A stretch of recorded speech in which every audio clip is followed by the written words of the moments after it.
அனைவருக்கும் இனிய வணக்கங்கள். டிஎன்பிஎஸ்சி ப்ரீவியஸ் இயர் கொஸ்டின், இந்தியாவின் வரலாறும் பண்பாடும், டே ஷீட் நம்பர் 6, 36. குத்புதீன் தனது தலைநகரை டேஷிலிருந்து டேஷிற்கு மாற்றினார். டெல்லியிலிருந்து லாகூரிலிருந்து டெல்லிக்கு மாற்றினார். டெல்லி சுல்தான்கள் வம்சத்தில் முதல் வம்சம் அடிமை வம்சம். அடிமை வம்சத்தை தோற்றுவித்தவராக கருதப்படுபவர் குத்புதீன் ஐபக். 1206 முதல் 1210 வரை அடிமை வம்சத்தில் சுல்தானாக இருந்திருக்கிறார்.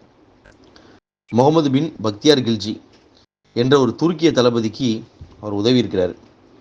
குத்புதீன் லாகூரை தலைநகரமாக கொண்டு தனது ஆட்சியை தொடங்கியிருக்கிறாரு. பின்னாடி தலைநகரை டெல்லிக்கு மாற்றினார். முஸ்லீம் எழுத்தாளர்கள் குத்புதீன் ஐபக்கை லாக் பக்ஷ் அப்படின்னு அழைச்சாங்க. ஏன்னா இவர் நிறைய தானங்களையும் தர்மங்களையும் வழங்கியிருக்கிறார். 37. Dash completed the construction of the Qutub Minar. Qutub மினாரின் கட்டுமான பணிகளை நிறைவு செய்தவர் யார்? இல்துமிஷ். குதுப் மினார் அப்படிங்கிறது டெல்லி சுல்தான்களுடைய அடையாள சின்னங்களில் ஒன்று. இதை கட்ட ஆரம்பித்தது குத்புதீன் ஐபக். ஆனால் கட்டி முடித்தது அவருடைய மருமகன் இல்துமிஷ். இல்துமிஷ் கட்டி முடித்த போது 72.5 மீட்டர் உயரமாக இருந்த குதுப் மினார் ஃபெரோஷா துக்ளக் மேற்கொண்ட பழுது நீக்கும் பணிகளில் 74 மீட்டராக உயர்ந்துச்சு. 379 படிகள் உள்ள மினார் அதன் உயரத்துக்காகவும் மாடிகளை அடையாளப்படுத்தி துருத்தி நிற்கிற அதோடைய கோபுரத்தின் அழகுக்காகவும் பெருமையாக கருதப்படுது. அதனால் 3 பேர் இந்த குதுப் மினாருடைய கட்டுமான பணியில் ஈடுபட்டிருக்காங்க. 38.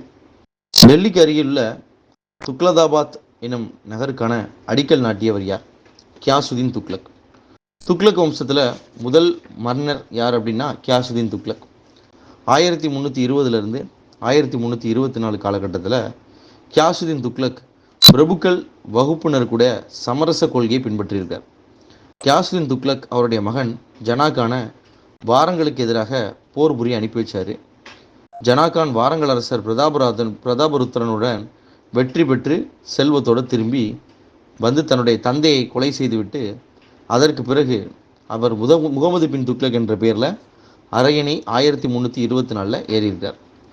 இந்த கியாசுதீன் துக்ளக்னோடு தான் டெல்லிக்கு அருகில் இருக்கக்கூடிய துக்லதாபாத் என ஒரு நகரத்தை புதுசாக உருவாக்கியிருக்காரு. அதை பற்றி தான் கொடுத்துருக்காங்க. 40. முகமது பின் துக்ளக் தனது தலைநகரத்தை டெல்லியிலிருந்து எங்கு மாற்றினார்? தேவகிரி. இன்றைக்கி நம்ம சொல்லக்கூடிய தௌலதாபாத் அப்படிங்கிற ஒரு நகரம் தான் தேவகிரி என்ற பெயரில் முன்னாடி காலத்தில் அழைக்கப்பட்டிருந்துச்சு. இவருடைய நடவடிக்கைகளில் வித்தியாசமான நடவடிக்கை இதுதான், தலைநகர் மாற்றம். ரொம்ப துணிவான முயற்சியை மேற்கொண்டிருக்காரு. இந்த முயற்சியை மேற்கொண்டு இவர் தலைநகரத்தை மாற்றம் செய்தது அவருக்கு பெரும் தலைவலியாக மாறிடுச்சு. இந்த திட்டம் தோல்வியை தழுவியது. தௌலதாபாத்திலிருந்து வட இந்தியாவை ஆள்றது கடினம் அப்படின்னு முகமது துக்ளக் விரைவிலே உணர்ந்து மீண்டும் தலைநகரை டெல்லிக்கு மாற்றிடுறார். 41. புகழ்பெற்ற பாரசீக கவிஞர் அமீர் குஷ்ருவை ஆதரித்தவர் யார்? அமீர் குஷ்ரு பால்பன் காலகட்டத்தில் இருந்திருப்பார். அதற்கு பின்னாடி அலாவுதீன் கில்ஜி காலகட்டத்தில் இருந்திருப்பார். ஏன் 2 பேருடைய கண்டெம்பரரியில் இருந்திருக்கிறாருன்னா, பொதுவாகவே இந்த அடிமை வம்சத்துக்கு இன்ஸ்டண்ட்டாக அடுத்தது துக்ளக் வம்சம் வந்ததுனால அங்கேயும் இவர் அடுத்த விதமாக பயணம் செஞ்சார். பாரசீக உரைநடையிலையும் கவிதையிலும் ஒரு முக்கியமான நபராக விளங்குகிறவர் அமீர் குஷ்ரு. அவருடைய 9 வானங்கள் நூசிஃபர் என்கின்ற ஒரு புத்தகத்தில் தன்னை ஒரு இந்தியன் என்று அழைத்துக் கொள்வதில் அவர் பெருமிதம் கொள்கிறார். இந்த நூல் தான் அவர் இந்தியாவுடைய வானிலை, அவருடைய மொழிகள், குறிப்பாக சமஸ்கிருதத்தையும் அதன் கலைகளையும் இசையையும் அதன் மக்களையும் விலங்குகளையும் கூட போற்றி சொல்கிறார் அப்படிங்கிறாங்க. அதுக்கப்புறம் தபாக்கி ஹிந்த் அப்படிங்கிற இந்திய பாணியிலான பாரசீக கவிதை வடிவத்தை உருவாக்குனவர் இவர் தான். கிட்டத்தட்ட ஒரு 4 லட்சம் 2 அடி செயல்களை உருவாக்கியிருக்கிறார். ஒரு சிறந்த நபராக விளங்கினார். எனவே இவரை இந்திய கிளி, இந்தியன் பேரட் அப்படின்னு சொல்கிறாங்க. 42. இபன் பதுதா ஒரு டேஷ் நாட்டு பயணி, மொராக்கோ நாட்டு பயணி. இபன் பதுதா என்பவர் அவர் இந்தியாவுக்கு வருகை புரியும் பொழுது இவர் முகமது பின் துக்ளக்குடைய காலகட்டத்தில் ஆட்சிக்கு வர்றாரு. அந்த பகுதியில் நாட்டுடைய நிலவரத்தை எழுதுகிறாரு. அதற்கு பிறகு தென்னிந்தியாவில் பாண்டியர்களின் ஆட்சி காலத்தை பற்றியும் சில குறிப்புகள் எழுதியிருக்கார். 43. அரச பதவி விடுத்து டெல்லியிலிருந்து விலகி 30 ஆண்டுகள் அமைதியாக வாழ்ந்த ஒரு சுல்தான் பேர் என்னன்னு கேட்டிருக்காங்க. அவர் பேர் ஆலம் ஷா. சையது வம்சத்தைச் சேர்ந்த ஒரு மன்னர். டெல்லி சுல்தான் ஆட்சியத்திலே ஒட்டுமொத்த வரலாற்றிலையும் ஒரு ஆட்சி உரிமையை துறந்து தானாகவே வீட்டை விட்டு வெளியேறி ஒரு 30 ஆண்டுகள் மனநிறைவாகவும் அமைதியாகவும் வாழ்ந்திருக்கிறாரு அப்படின்னு இவங்களை பற்றி எழுதியிருக்கிறாங்க. ஸோ யார் எழுதியிருக்காரு அப்படின்னா அப்ராஹிம் இராலி அப்படிங்கிறவர் த ஏஜ் ஆஃப் ராத் அப்படிங்கிற ஒரு புத்தகத்தில் இதை பற்றி பெருமையாக எழுதியிருக்கிறார். 44. டெல்லியில் மதராசாவை நிறுவிய முதல் ஆட்சியாளர் யார்? இல்துமிஷ். மதராசா அப்படின்னா இஸ்லாமிய சமயம் தொடர்புடைய கல்வியையும் இஸ்லாமியத்துடைய சரியத் மற்றும் முக்கியமான மத சட்டங்களை சொல்லிக் கொடுக்கக்கூடிய நிறுவனங்கள் தான் மதராசா என்று பேர். அறிமுகம் செய்தவர் இல்துமிஷ். இல்துமிஷ் தான் சகல்கானி அல்லது நாற்பனிதிமர் குழு 40 நோபல்ஸ் அப்படிங்கிற ஒரு அமைப்பை உருவாக்குனது இவர் தான். இராணுவ வீரர்களுக்கு இக்தா என்று சொல்லக்கூடிய நிலங்களை சம்பளமாக கொடுத்ததும் இவர் தான். இவருடைய காலகட்டத்தில் செங்கிஸ்கானால் தோற்கடிக்கப்பட்டு விரட்டப்பட்ட குவாரிஜம் ஜலாலுதீன் என்பவர் இல்துமிஷிடம் அடைக்கலம் பாதுகாப்பும் கேட்டிருந்தார். அவருடைய வேண்டுகோளை ஏற்க மறுத்ததன் மூலமாக இந்த மங்கோலிய ஆபத்துங்கிறது இந்தியாவில் ஏற்படாமல் தடுத்ததில் ஒரு முக்கியமானவராக அவரை கருதுகிறாங்க. 45. அமீர் குஸ்ரு எழுதிய பாரசீக மொழி கவிதை ரெக்கிலா என்று அழைக்கப்படுகிறது. 4 லட்சம் செயல்களை எழுதியிருக்கிறாரு. இந்திய கிளி என்று அவருக்கு ஒரு பெயர் உண்டு. முகல்ஸ். 1. தபத் ஐ நைசிரி என்ற நூலின் ஆசிரியர் யார்? தபத்தி நைசிரி என்கின்ற நூலின் ஆசிரியர் யார்? மினச் இ சிராஜ் அப்படிங்கிறவர் தான். மினச் உஸ் சிராஜ் என்ற பெயர்லையும் அழைக்கப்படுறார். இவர் 13வது நூற்றாண்டை சேர்ந்த ஒரு பாரசீக வரலாற்று ஆசிரியர். இவர் ஒரு சிறந்த வரலாற்று ஆசிரியர் மற்றும் டெல்லியில் மாம்லுக் சுல்தான்களை பற்றியுள்ள வரலாற்றை எழுதினவரில் முக்கியமானவர். இவர் இந்த புத்தகத்தை பார்த்தீங்கன்னா தபக் இ நசிரி யாருக்காக கொடுத்திருக்கிறார் என்றால் குலாம் டைனஸ்டி, குலாம் பேரரசை சேர்ந்த நசுருதீன் முகமது என்பவருக்காக கொடுத்திருக்கிறாரு. 1260 காலகட்டங்களில் மிக முக்கியமான ஒரு வரலாற்று நூலாக இது இருந்திருக்கு. 2. ஆலம்கீர் நாமாவை எழுதியவர் யார்? முகமது காசிம். அவுரங்கசீப்புடைய முதல் 10 ஆண்டு ஆட்சி காலத்தை பற்றியது. ஆலம்கீர் என்ற பெயர் அவுரங்கசீப்பை குறிக்கக்கூடிய பெயர். மிர்சா முகமது காசிம் இவர் தான் ஆலம்கீரை பற்றி எழுதியிருக்காரு. ஆலம்கீர் அப்படிங்கிறது அவுரங்கசீப்புக்கு அளிக்கப்பட்ட ஒரு பட்டம். இவர் ஷாஜகானுடைய ஒரு சன். இவர் பார்த்தீங்கன்னா சீக்கிய குரு 9வது குரு தேஜ் பகதூர் என்பவரை 1675 கொலை செய்தார். அதற்கு பிறகு அவுரங்கசீப் காலகட்டத்தில் பார்த்தீங்கன்னா பெரிய அளவில் கட்டடங்கள் கட்டுவது போன்ற பணிகள் எல்லாமே முடக்கப்பட்டதாக இருந்திருக்கு. 3. முகமது கவானை எந்த பிராந்தியத்தின் ஆளுநராக ஹுமாயூன் நியமித்தார்? பிஜப்பூர் அப்படிங்கிற பகுதியில் நியமிச்சிருக்கிறார். ஸோ ஹுமாயூன் பொறுத்த வரைக்கும் இவர் பேரரசர் பாபருடைய மகனாக இருந்திருக்கிறாரு. ஹுமாயூன் அப்படின்னா அதிர்ஷ்டசாலி என்று ஒரு பொருள் உண்டு. ஹுமாயூனுடைய ஆட்சி காலம் எடுத்துட்டிங்கன்னா 1530 முதல் 40 வரைக்கும், பிறகு 1555 1556 காலகட்டம் வரைக்கும் உள்ள காலகட்டங்களையும் இவர் இருந்திருக்கிறார். 4. சூரத்தில் வர்த்தக மையத்தை அமைக்க ஆங்கிலேய கிழக்கிந்திய கம்பெனிக்கு அனுமதி அளித்த முதல் பேரரசர் யார்? ஜஹாங்கீர்.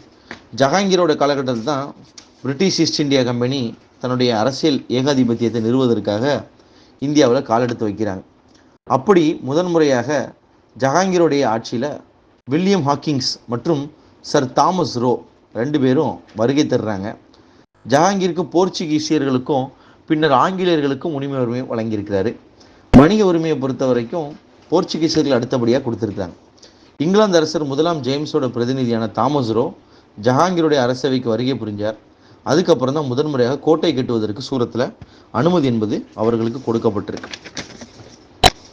5. பெண் சிசு கொலை வழக்கம் அதிகமாக யார் மத்தியில் இருந்தது? ராஜபுத்திரர்கள். ராஜஸ்தான் பகுதியைச் சேர்ந்த அவர்கள் ஆண் குழந்தைகளை பெற்றெடுத்து போர் வீரர்களாக மாற்றணும்னு விருப்பப்பட்டதுனால பெண் சிசு கொலை அதிகமாக இருந்தது. 6. ஐன் இ அக்பரி என்ற நூலை எழுதியவர் யார்? அபுல் ஃபாசல். அபுல் ஃபாசல் அதாவது பேரரசர் அக்பர் அவையில் இருந்த ஒரு முக்கியமான அரசியல் ஆலோசகர். அது மட்டும் இல்லாமல் 9 ஜுவல்ஸ் 9 நவரத்தனங்களில் ஒருவராகவும் இருந்திருக்கார். இவருடைய தந்தை ஷேக் முபாரக் ஒரு புகழ்பெற்ற பாரசீக கவிஞர் இருந்திருக்கிறார். 1574 அக்பரின் அரசவையில் இவர் சேர்ந்தார். அன்னையிலிருந்து பேரரசர் அக்பருடைய நம்பிக்கைக்குரிய நண்பராக இறுதி நாள் வரைக்கும் இவர் இருந்திருக்கிறார்.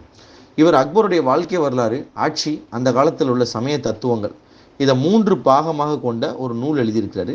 முதல் 2 பாகம் அக்பர் நாமா அப்படிங்கிற பேர்லையும், 3வது பாகம் ஐனி அக்பரி என்ற பெயர்லையும் அழைக்கப்படுது. அக்பருடைய மகன் சலீம், அதாவது ஜஹாங்கீர், அரியணை ஏறுறத ஃபாசல் எதிர்த்ததாக தெரியுது. அது மட்டும் இல்லாமல் இளவரசர் சலீமுக்கும் அபுல் ஃபாசல் செல்வாக்கு கண்ணில் கடந்த ஒரு துரும்பாக உறுத்துச்சு அப்படின்னு சொல்றாங்க. 7. சூஃபிசம் எந்த மதத்திலிருந்து தோன்றி வளர்ந்தது? சூஃபிசம், சூஃபி அப்படின்னாலே இஸ்லாமிய மதத்தைச் சேர்ந்த துறவிகளை குறிக்கக்கூடிய வார்த்தை. 8. இந்திய முகலாய சிறு மாதிரி ஓவியங்களின் காலம் 17ஆம் நூற்றாண்டின் முற்பகுதி. முகலாயர்கள் காலகட்டத்தில் ஓவியமானது நன்கு வளர்ச்சி அடைந்த ஒரு நிலையில் இருந்துச்சு. அவங்க காலகட்டத்தில் சிறந்த ஓவியர்கள் எல்லாருமே அக்பர் காலகட்டத்திலையும் அதற்கு பின்னாடி ஜஹாங்கீரோடைய காலகட்டத்திலையும் சிறந்த முறையில் பாதுகாக்கப்பட்டதாக சொல்கிறாங்க. பஷ்வந்த் என்கின்ற ஒரு முக்கியமான ஓவியரை பற்றியும் முகலாயர்கள் காலகட்டத்தில் வரலாற்றில் முக்கியமான குறிப்புகளும் இருக்குது. 9. முகலாயர்கள் எந்த இனத்து அடிமைகளை அதிகமாக பயன்படுத்தினாங்க? அபிசீனியர்கள். பொதுவாகவே எத்தியோப்பியா மற்றும் ஆப்பிரிக்கா நாட்டைச் சேர்ந்த அடிமைகளை அதிகமாக பயன்படுத்துவாங்க. எத்தியோப்பியாவிலிருந்து இந்தியாவுக்கு ஒரு அடிமையாக கொண்டு வரப்பட்டவர் தான் மாலிக் அம்பர். மாலிக் அம்பர் அரசியல் விவேகம், இராணுவம் மற்றும் நிர்வாக விஷயங்களை செங்கிஸ்கான்கிட்டருந்து கற்றுக்கிட்டதாக சொல்கிறாங்க. செங்கிஸ்கான் இறந்ததுக்கு அப்புறமா அவருடைய மனைவி மாலிக் அம்பரை சுதந்திர மனுஷராக மாற்றுறாங்க. ஸோ பல்வேறு முயற்சியின் காரணமாக மாலிக் அம்பர் தென்னிந்தியாவில் ஒரு முக்கியமான இராணுவ தளபதியாகவும் பின்னாடி ஒரு ஆளுநராகவும் வளர்ந்ததாக சொல்லப்படுது. 10. அக்பரின் காலத்தில் எந்த மாநிலம் 7 போர் புரிந்து கொள்ளும் பிரதேசங்களாக பிரிக்கப்பட்டது? குஜராத். அக்பரை பொறுத்த வரைக்கும் அவருடைய ஒற்றுமையை பெரிய லெவலில் பேசினாலும் அவருடைய காலகட்டத்தில் அவர் பெரிய படையெடுப்புகளை மேற்கொண்டிருக்கிறார். முக்கியமாக அவருடைய வங்காள படையெடுப்பு, காஷ்மீர் படையெடுப்பு போன்றவை முக்கியமானது. மேவார் அரசரான ராஜா உதய் சிங்கை அக்பர் தோற்கடித்து 1568 சித்தூரையும் 1569 ராந்தம்பூர் அப்படிங்கிற நகரத்தையும் கைப்பற்றிருக்காரு.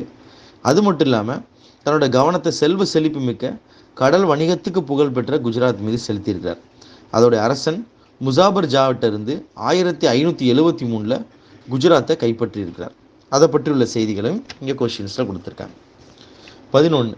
1764 பக்சார் போரில் ஆங்கில கிழக்கிந்திய கம்பெனியால் தோற்கடிக்கப்பட்ட முகலாய பேரரசரின் பெயர் என்ன? ஷா ஆலம். ஷா கௌகர் என்ற வரலாற்றில் 2ஆம் ஷா ஆலம் என்ற பெயரால் அறியப்பட்டவர். இவர் இந்தியாவுடைய 16வது முகலாய பேரரசர். இவர் 2ஆம் ஆலம்கீருடைய மகன். இவருடைய ஆட்சியின் போது இவரது அதிகாரத்துக்கு மிகவும் குறுகிய எல்லைக்குட்பட்டாக இருந்துச்சு. இவருடைய ஆட்சி பரப்பு டெல்லி முதல் பலாம் வரை உள்ள பகுதி என்று பெர்ஷிய மொழியில் எழுதப்பட்ட நூலான சுல்தானா ஈஷா ஆலம் அப்படிங்கிறது சொல்லுது. ஆலம்ங்கிறது டெல்லியுடைய புறநகர் பகுதியை குறிக்கக்கூடியது. இவர் பார்த்தீங்க அப்படின்னா ஷா ஆலம் கவிதை தொகுப்பு உருவாக்கியிருக்காரு. இவரது புனை பெயர் அட்டாப் என்பதாகும்.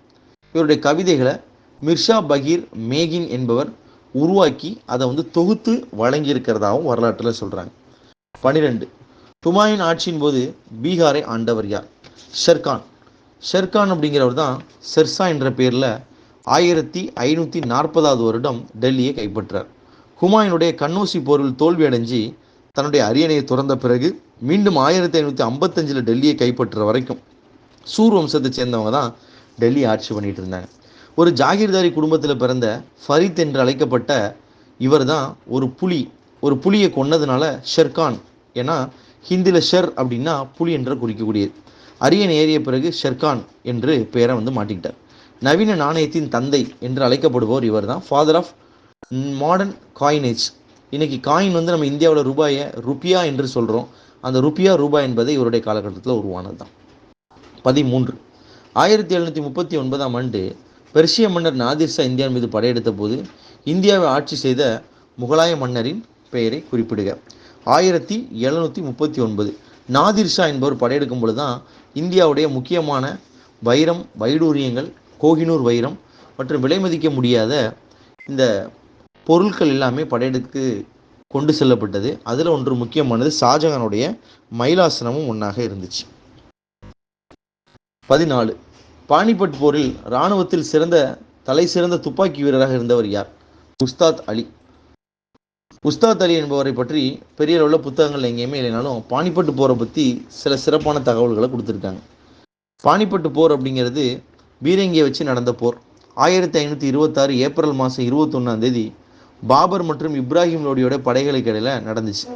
பீரங்கி படையை திறம்பட பயன்படுத்தியதுனால பாபருக்கு வெற்றி கிடைச்சது. டெல்லியையும் ஆக்ராவையும் பாபர் கைப்பற்றினார். ஆனால் ராஜபுத்திரர்கள் ஆப்கானிஸ்தானை சேர்ந்தவங்களை முறியடிக்க வேண்டியிருந்துச்சு. பீரங்கியை பயன்படுத்தும் இராணுவ படை பிரிவு முதன்முறையாக இவர் தான் வச்சிருந்தார். வெடிமருந்து முதலில் சீனாவில் கண்டுபிடிக்கப்பட்டு 13ஆம் நூற்றாண்டில் தான் யூரோப்புக்கே வந்திருக்குது. பாபர் ஸ்பெஷலாக பார்த்தீங்கன்னா பீரங்கிகளை பயன்படுத்தியிருக்காரு. அவர் துலுக்குமா என்று சொல்லக்கூடிய ஒரு மராத்திய போர் அடிப்படை முறையை அடிப்படையாக கொண்டு என்ன பண்ணார்னா போர் புரிஞ்சதாகவும் வரலாறு இருக்கு. 15. Lal Qila constructed of red stones by Shahjahan. சிவந்த மண்கற்களால் கட்டப்பட்ட லால் குயிலா என்கின்ற கட்டடத்தை யார் கட்டினாங்க? டெல்லியில் சிறந்த கட்டடம் என்றால் செங்கோட்டை தான் லால் குயிலா என்று அழைக்கப்படுகிறது. இது 1639 வருஷம் பேரரசர் ஜஹாங்கீரால் மதில்களால் சூழப்பட்ட தனது தலைநகர் ஷாஜகானாபாத்தில் கட்டப்பட்ட அரண்மனையாகும். இந்த கோட்டை சிவப்பு நிற கற்களால் கட்டப்பட்டிருக்கிறதுனால இதுக்கு ரெட் ஃபோர்ட் செங்கோட்டைன்னு ஒரு பேர் உண்டு. திவானி ஆம், திவானி காஷ், மோதி மஹால், ரக் மஹால் போன்ற பிரமிப்பூட்டும் கட்டடங்களும் சூழப்பட்ட இந்த செங்கோட்டை ஷாஜகான் காலகட்டத்தில் ஒரு முக்கியமான ஒரு கட்டடக்கலையாக அது கருதப்படுது. ஷாஜகானாபாத் என்ற பெயரிலே ஒரு நகரத்தை, அதாவது இன்னையோட பழைய டெல்லியில் உருவாக்குனார். இங்கு தான் செங்கோட்டையும் ஜும்மா மசூதியும் அமைஞ்சிருக்குங்கிறாங்க. 16. போர்ச்சுகீச பாதிரியாரால் ஐரோப்பா ஓவியங்கள் மூலம் முகலாய மன்னர் ஆட்சியில் அறிமுகம் செய்யப்பட்டது. அக்பர் ஒரு சிறந்த மதங்களை ஏற்றுக்கொள்ளக்கூடிய மனப்பான்மை உடையவராக இருந்தார். இவருடைய முக்கியமானது இவருடைய ராஜபுத்திர கொள்கை மற்றும் அக்பருடைய மத கொள்கையை பொறுத்த வரைக்கும் இவர் சூபி தத்துவங்களையும் இஸ்லாமிய தத்துவங்களையும் கிறிஸ்தவ தத்துவங்களையும் இந்து மதத்தில் உள்ள தத்துவங்கள் அனைத்து தத்துவங்களையுமே ஒருபட ஏற்றுக்கொண்டார். 18. அக்பர் காலத்தில் இங்கிலாந்தை ஆட்சி செய்தவர்கள் யார்? அக்பருடைய கண்டெம்பரரி யார் அப்படின்னு கேட்டிருக்காங்க. இங்கிலாந்து அரசி முதலாம் எலிசபெத் ராணி. அக்பருடைய காலகட்டத்தை எடுத்துக்கிட்டிங்கன்னா இவருடைய ஆட்சி காலம் முகலாய சாம்ராஜ்யத்தில் மிகப்பெரியது. 1556 1605 வரைக்கும் ஆட்சி செஞ்சிருக்கிறாரு. இவர் சிறு வயதிலே, அதாவது 11 வயதிலே அரசராக மாறுகிறார். இவர் காலகட்டத்தில் 2ஆம் பானிப்பட்டு போர் 1556 நடைபெறுது. ஹெமு என்பவர் தலைமையில் எதிர்த்து வந்த ஆப்கானியர்களை பைரம்கான் என்கின்ற ஒரு பாதுகாப்பாளரோட உதவியோட அக்பர் தோற்கடித்து விரட்டுறாரு. அதிலிருந்து அவருக்கு தொடர்ச்சியாக வெற்றி தான். 19. 1657 அவுரங்கசீப்பை தாராஷிகோ தோற்கடித்த போர்க்களம் எது? தார்மட் போர்க்களம். தார்மட் போர் என்று அழைக்கப்படுகிறது. அதாவது 1658 முதல் 1659 காலகட்டத்தில் அவுரங்கசீப்பும் அவருடைய முக்கியமான பிரதர் தாராஷிகோ, ஷாஜகானுக்கு 4 முக்கியமான மகன்கள் இருந்தாங்க. அவங்களுக்குள்ளே வாரிசு நடந்துச்சு. இந்த போர் தான் த பேட்டில் ஆஃப் தார்மட் அப்படின்னு அழைக்கப்படுது. இந்த தார்மட் அப்படிங்கிறது உஜ்ஜயன் மாவட்டம், அதாவது மத்திய பிரதேசத்துக்கு அருகில் ஃபரிதாபாத்துங்கிற ஒரு வில்லேஜுக்கு பக்கத்தில் இது அமர்ந்திருக்கிறதா சொல்கிறாங்க. இந்த திறந்த வெளியில் நடந்த இந்த போரானது 15 ஏப்ரல் 1658 தோன்றுது. இதில் தான் பயங்கரமான பீரங்கிகளையும் பெரிய பெரிய டாக்டிக்ஸையும் பயன்படுத்தி அதில் அவுரங்கசீப் வெற்றி பெறார். 20. முகலாயர்கள் காலத்தில் பஞ்சாரஸ் என்பது குறிப்பிடப்படுவது என்ன? வியாபாரம் செய்யக்கூடிய வணிகர்களை குறிக்கக்கூடிய ஒரு வார்த்தையாக இருந்துச்சு. பஞ்சாரோ என்னும் நாடோடி வணிக குழு பெருமளவில் பொருட்களை தொலைதூர பகுதிகளுக்கு கொண்டு செல்லும் நிபுணத்துவம் பெற்றிருந்தாங்க. அரிசி, சர்க்கரை, மஸ்லின் பட்டு, உணவு தானியம் இதெல்லாத்தையும் ஏற்றுமதி செய்வதில் வங்காளம் ஒரு முக்கியமான மையமாக இருந்துச்சு. சோழமண்டல கடற்கரை பருத்தி துணி உற்பத்திக்கு புகழ்பெற்ற ஒரு முக்கியமான ஒரு ஸ்தலமாகவும் இருந்திருக்கு. 21. சீக்கியர்களின் புனித தலமான அமிர்தசரஸை நிறுவிய சீக்கிய குருவுடைய பெயர் என்ன? குரு ராம்தாஸ். இந்த சீக்கியர்களுக்கு புனித ஸ்தலம் கட்டுவதற்கு நிலமானது அக்பருடைய காலகட்டத்தில் தான் வழங்கப்பட்டிருக்கு. அதற்கு பிறகுதான் அங்கே பொற்கோயில் என்கின்ற ஒரு கோயிலையே எழுப்பினதாக சொல்றாங்க. 22. அக்பரின் ஆசிரியராக தேர்வு செய்யப்பட்ட பாரசீக அறிஞரின் பெயர் என்ன? அப்துல் லத்தீப். அக்பருடைய ஆசிரியர் அப்துல் லத்தீப் ஒரு ஈரானிய நாட்டைச் சேர்ந்த ஒரு அறிஞர். இவர் தான் அக்பரால் ஆதரிக்கப்பட்டவர். பைரம் கான் 1556 1560 வரைக்கும். பின்னாடி பார்த்தீங்க அப்படின்னா குஸ்லுதீன் முகமது அக்பர் எம்பரர் காசி என்ற பட்டத்தில் அழைக்கப்படுறாரு. பின்னாடி கானி பாபா என்ற ஒரு பட்டத்திலையும் அழைக்கப்பட்டதாக சொல்றாங்க. 23 ரஸ்மனமா என்பது என்ன? மகாபாரதத்தின் பாரசீக மொழிபெயர்ப்பு.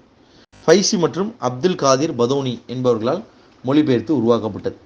ரப்னமா அப்படிங்கிறது என்னன்னா, ரஸ்மனமா என்பது ஒரு Persian translated script of Mahabharata. முகலாயர் பேரரசர் அக்பர் காலகட்டத்தில் 1574 அக்பர் பார்த்தீங்கன்னா இந்த மக்தாப் கானா, அதாவது ஹவுஸ் ஆஃப் டிரான்ஸ்லேஷன் அப்படிங்கிறது அவருடைய புது தலைநகரமான பதேபூர் சிக்ரி என்கின்ற ஒரு நகரத்தில் உருவாக்குனார். அங்கே நிறைய சமஸ்கிருத புத்தகங்கள் எல்லாத்தையுமே மொழிபெயர்த்தாங்க. ராஜதரங்கினி, ராமாயணம், மகாபாரதம் இது எல்லாத்தையுமே பாரசீக மொழிக்கு மொழிபெயர்த்து அதை அவங்களுடைய லிட்ரரி லாங்குவேஜுக்கு மாற்றி முகலாயருடைய அரசவையில் வைக்கணும் அப்படிங்கிறது தான் அதோடைய முக்கியமான நோக்கமாக இருந்துச்சு. 24 அக்பரின் அரசவையில் மிகவும் பிரபலமான எழுதுபவரான முகமது ஹுசைன் காஷ்மீரி, இவருக்கு டேஸ் பட்டம் வழங்கப்பட்டது. ஜாரின் களம் என்கின்ற ஒரு பட்டம் வழங்கப்பட்டது.